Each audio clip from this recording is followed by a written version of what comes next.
naje numva afite inyundo mu buryo bw'umwuka.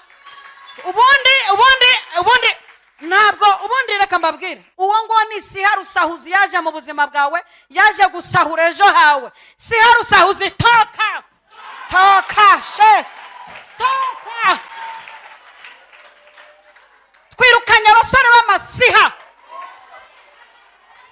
baje gusahura konte z'abakobwa bacu, abo mwagiye mubikamo inkundo zidafite ibimenyetso. Ndagukunda aho nkwe mukaru, ndagukunda aho nkwe icyayi cy'amata na capati, ate I love you. Aho ugeze bakaguha akanyama gakaranze, uti ku cyumweru nzakwerekana iwacu. Aho ugeze bakaguha ji y'imbuto, uti nzagukwa miliyoni. Mbega mwapanze iseteri y'abakobwa mutazajyana, mwishe umutima, amarangamutima abo mwarayangije. Nabo bari monogoje, sentire barafunga, taye barayifunga ngo bababwiye ijambo. Yakubwiye ijambo ariko ajya kubaza Imana nimba yaravuze cyangwa yarabitewe na mukaru.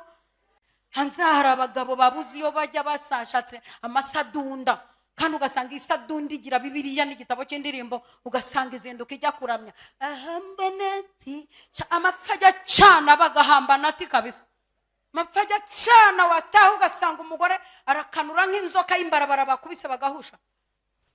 Kibaza uyu n'umwari uri muramya Imana mu rusengero cyangwa mapfajya cyane akakubwira tumva nta maboko ufite, mubwo utijyana amazi muri dusha aterwa nawe ufite amaboko. Ubu hari abantu batakugama ku mabaraza yacu imvura iguye bitewe n'ibintu badukoze.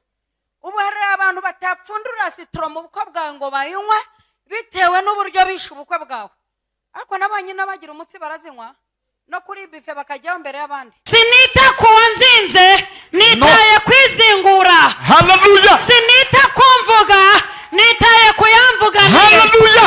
Sinitaye ku magambo, nitaye ku ijambo. Amen.